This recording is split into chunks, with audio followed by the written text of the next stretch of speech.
Most of my adult life, since my late teens, when I got into university, I've been involved in the world of science, engineering, technology, which has always fascinated me.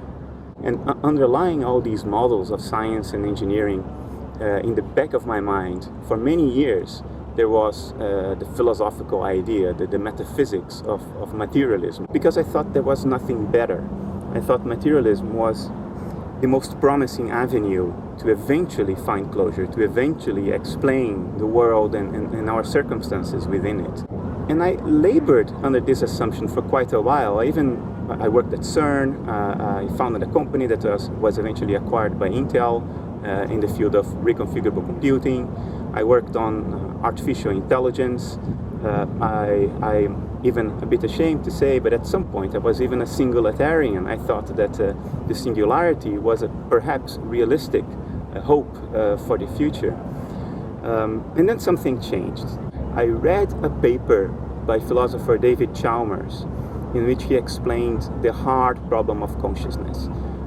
The idea that you cannot, even in principle, reduce the qualities of experience to the parameters of physical arrangements. And I understood that, not only conceptually, but I grokked it.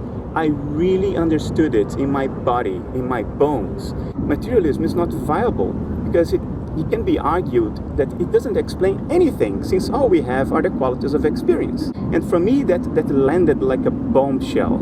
It was quite depressive in the beginning because it busted my hopes, it busted my vision for the future. It destroyed all that, but it planted the seed of something new. It forced me to look into new directions, to look into new possibilities, different avenues. The death of my old philosophical self and the consequent birth of my new philosophical self planted the seed for the work I have done over the past several years, since my early to mid 30s until now. I'm 41 today. It was a seminal moment of change, transition, a very difficult one, even depressive one, but in hindsight, a key moment of transition, one I'm very grateful for.